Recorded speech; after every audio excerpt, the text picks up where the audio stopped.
প্রিয় শিক্ষার্থী বন্ধুরা,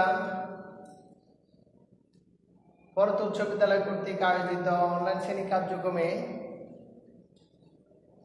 আজকে অষ্টম শ্রেণী জেএসসি পরীক্ষার্থীদের বাংলা দ্বিতীয় পত্রের খুব গুরুত্বপূর্ণ একটি অধ্যায় সারাংশ সারমর্ম নিয়ে আজকে আমি তোমাদের মধ্যে হাজির হয়েছি। আশা করি শিক্ষার্থী বন্ধুরা তোমরা আমাদের এই অনলাইন ক্লাসটি দেখার জন্য প্রস্তুত আছো। আজকের পাঠ সারাংশ সারমর্ম। সারাংশ সারমর্ম কি?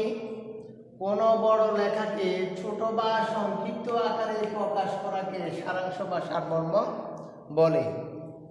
সারাংশ সারমর্ম কাকে বলে? কোন বড় লেখাকে ছোট বা সংক্ষিপ্ত আকারে প্রকাশ করাকে সারাংশ বা সারমর্ম বলে। সাধারণত কবিতার সংক্ষিপ্ত প্রকাশকে সারমর্ম বলে থাকি। সারমর্ম কি? কবিতার সংক্ষিপ্ত প্রকাশকে সারমর্ম বলে, আর গদ্যের সংক্ষিপ্ত প্রকাশকে বলা হয় সারাংশ। তাহলে সারাংশ সারমর্ম কি? সারাংশ হচ্ছে গল্পের সংক্ষিপ্ত প্রকাশকে বলা হয় সারাংশ। সারমর্ম হচ্ছে কবিতার সংক্ষিপ্ত প্রকাশ। এ হচ্ছে সারাংশ সারমর্ম।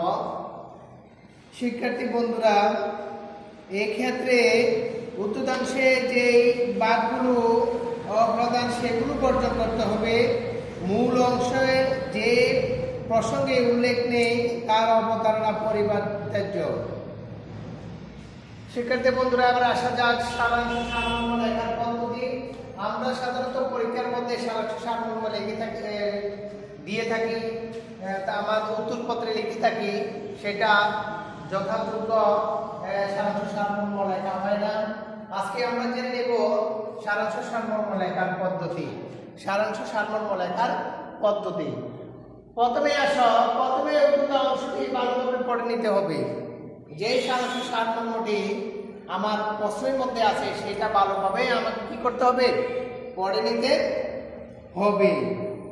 কেননা অনেক সময় একবার পড়লে প্রকৃত অর্থ উদ্ধার করা যায় না। একবার পড়ে নিলে আমরা সেটার প্রকৃত অর্থটা কি, এর দ্বারা কি বোঝানো হচ্ছে সেটা সঠিকভাবে বুঝতে পারি না। এর জন্য ভালোভাবে সেটাকে কি করতে হবে? পড়ে নিতে হবে। তাড়াহুড়া করে পাঠ করলে অনেক সময় সূত্র শিক্ষার্থীর দৃষ্টি এড়াতে পারে। একাধিকবার পড়ে নিলে বিষয়টি সুস্পষ্ট হয়ে উঠতে পারে। এই জন্য সারাংশ সারমর্ম যদি প্রশ্নের মধ্যে তুমি দেখো তাহলে সেটা ভালোভাবে তোমাকে কি করতে হবে? পড়ে নিতে হবে। একবার নয়, বারবার পড়ে নিবে যতক্ষণ পর্যন্ত সেটার অর্থ তুমি বুঝতে না পারবে, সার কথাটা তুমি বুঝে নিতে না পারবে, ততক্ষণ পর্যন্ত পড়ে নিতে হবে। শিক্ষার্থী বন্ধুরা, এরপরে দেখো যে অংশ অধিক গুরুত্বপূর্ণ সেই অংশকে রেখাঙ্কিত করে নিতে হবে। অধিক গুরুত্বপূর্ণ অংশটাকে তুমি এভাবে কি চিহ্নিত করে নিবে। শিক্ষার্থী বন্ধুরা, কিভাবে দেখো এই অংশটিকে তুমি ভালোভাবে রেখা, এতে ব্যাপারটি তোমার কাছে সহজ হয়ে যাবে।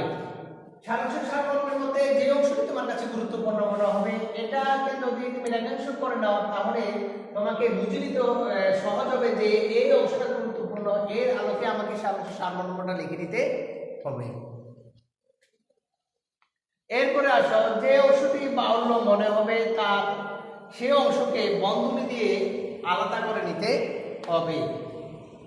দেখো শিক্ষার্থী বন্ধুরা, সারাংশ সারমর্মের মধ্যে যে অংশটি তোমার কাছে গুরুত্বপূর্ণ বা বাহুল্য মনে হবে সেই অংশটিকে বন্ধনীর মাধ্যমে তুমি আবদ্ধ করে নেবে, এভাবে আলাদা করে নেবে। তাহলে এই আলাদা করে নেওয়ার কারণে বা এতে তোমার লিখতে সহজ হয়ে যাবে। যদি তুমি প্রশ্নের মধ্যে ওই সারাংশ সারমর্মের এই অংশটুকু এভাবে বন্ধনী করে দিতে পারো তাহলে লিখতে তোমার কাছে সহজ হবে যে এই অংশটি সারাংশ সারমর্ম দিয়ে হচ্ছে বাহুল্য।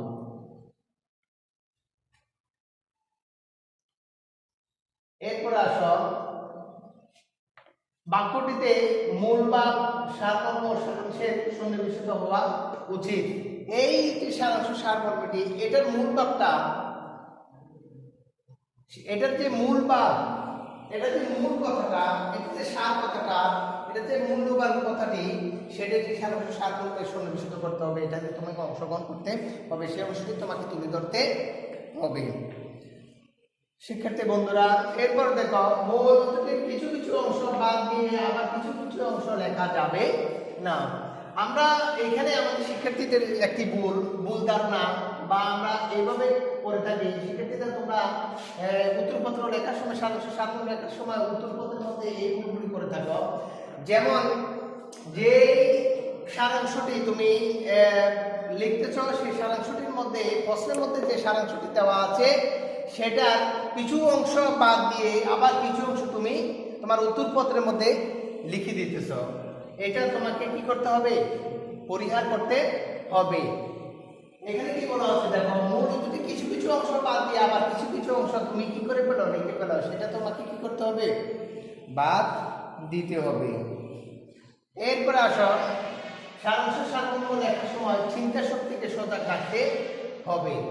এই সারাংশ সারমর্ম যখন আমি লিখবো আমার উত্তরপত্রের মধ্যে, তখন আমার চিন্তা শক্তিকে জাগ্রত করতে হবে, আমার নিজের চিন্তাটাকে সবচেয়ে বেশি কাজে লাগাতে হবে। আমি এই সারাংশ সারমর্ম পড়ে কি বুঝলাম, এখান থেকে কি পেলাম, এটার মূল কথা কি, এখানে কি চাইতেছে, এখানে কি বলা হয়েছে এবং এই কথা দ্বারা আমি কি বুঝতে পেরেছিলাম, এই যে জিনিসটা বাবা, এটা হচ্ছে তোমার চিন্তা শক্তির মাধ্যমে আসবে। তুমি এই চিন্তা শক্তির মাধ্যমে তুমি সেটাকে কি করতে হবে? চিন্তা শক্তির সজাগ রেখে তোমার সারাংশ সারমর্মটি লিখতে হবে। শিক্ষার্থী বন্ধুরা লক্ষ্য করো, পুনরুক্তি দোষ যাতে না ঘটে সেই দিকে শিক্ষার্থীর নজর রাখতে হবে। এখানে লেখাতে কোনো দোষ যেন না থাকে সেই জিনিসটি লক্ষ্য রাখতে হবে। এখানে আরো কিছু পদ্ধতি লেখার পদ্ধতি আছে, এটা আমরা এখানে লিখলে তোমাদেরকে এখন বলে দিচ্ছি। সেটা হচ্ছে মূল রচনা, উক্তি, প্রকৃতি, সংলাপ, উদ্ধৃতি থাকতে তার নিজের ভাষায় পরোক্ষ উক্তিতে প্রকাশ করতে হবে। এখানে মূল উক্তি বা পরোক্ষ উক্তি যা কিছু থাকে নিজের মেধা শক্তি দ্বারা, নিজের চিন্তা দ্বারা সেটাকে কি করে রাখতে হবে? সাজিয়ে লিখতে হবে। সারমর্ম সারাংশে শিক্ষার্থীর কোনো নিজস্ব মন্তব্য থাকবে না। শিক্ষার্থী বন্ধুরা মনে রাখবে, এই যে আমরা সারাংশ সারমর্মটা লিখবো, এটা নিজস্ব কোনো চিন্তার বা নিজস্ব কোনো কিছু বক্তব্য এখানে লেখা যাবে না। তার মূল কথা হচ্ছে নিজের মন গড়া কোনো মন্তব্য বা কোনো কথা এই সারাংশ সারমর্মের মধ্যে লেখা যাবে না।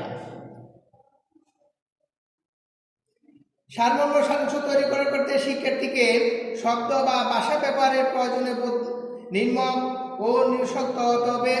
মূল রচনায় যে সব অপ্রয়োজনীয় উপমা, রূপক, অন্যান্য শব্দালঙ্কার, অর্থলঙ্কার আছে কিংবা অপ্রাসঙ্গিক দৃষ্টান্ত যুক্ত রয়েছে সেগুলো বর্জন করতে হবে। সারাংশ সারমর্ম লেখার সময় অপ্রাসঙ্গিক, অর্থহীন, অপ্রয়োজনীয় যেই লেখাগুলো আছে সেগুলোকে তোমাকে পরিহার করে যেগুলো মার্জনীয়, রুচিশীল, যেগুলো মূল্যবোধ, যেগুলো মূল এবং যেগুলো গুরুত্বপূর্ণ সেগুলি তোমাকে তুলে ধরতে হবে, আর নচেত অন্যগুলো বর্জন করতে হবে।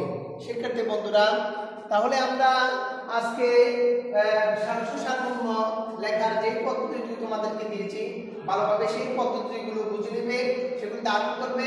এই আলোকে এইগুলো যেগুলো বর্জন করার কথা বলা হয়েছে, যেগুলো যুক্ত করার কথা বলা হয়েছে, বর্জন যেগুলো করার কথা বলা হয়েছে সেগুলো বর্জন করবে। যে জিনিসগুলো গুরুত্ব সহকারে তোমাকে বুঝতে হবে সেটা বুঝতে হবে, এবং যেটা তোমার লেখার প্রয়োজন সেই লেখাটি সারাংশ সারমর্মের মধ্যে তুমি উত্তরপত্রে লিখে দিবে। তাহলে তোমার সারাংশ সারমর্মটি উপযুক্ত একটি সারাংশ সারমর্ম হয়েছে বলে বিবেচিত হবে। আশা করি আজকের এই সারাংশ সারমর্ম, বাংলা দ্বিতীয় পত্রের সারাংশ সারমর্ম এই আলোচনাটি তোমাদের ভালো কাজে আসবে। এটি একটি গুরুত্বপূর্ণ বিষয়, সেটা ভালোভাবে মনোযোগ সহকারে আজকের অনলাইন ক্লাসটি দেখবে এবং বোঝার চেষ্টা করবে, সেই আশাবাদ ব্যক্ত করে আজকের অনলাইন ক্লাস থেকে আমি বিদায় নিচ্ছি। সবাইকে পরত উচ্চ বিদ্যালয়ের পক্ষ থেকে এবং আমার পক্ষ থেকে অসংখ্য ধন্যবাদ জানিয়ে আমি তোমাদের কাছ থেকে বিদায় নিচ্ছি। সবাই ভালো থাকো, সুস্থ থাকো। আল্লাহ হাফেজ।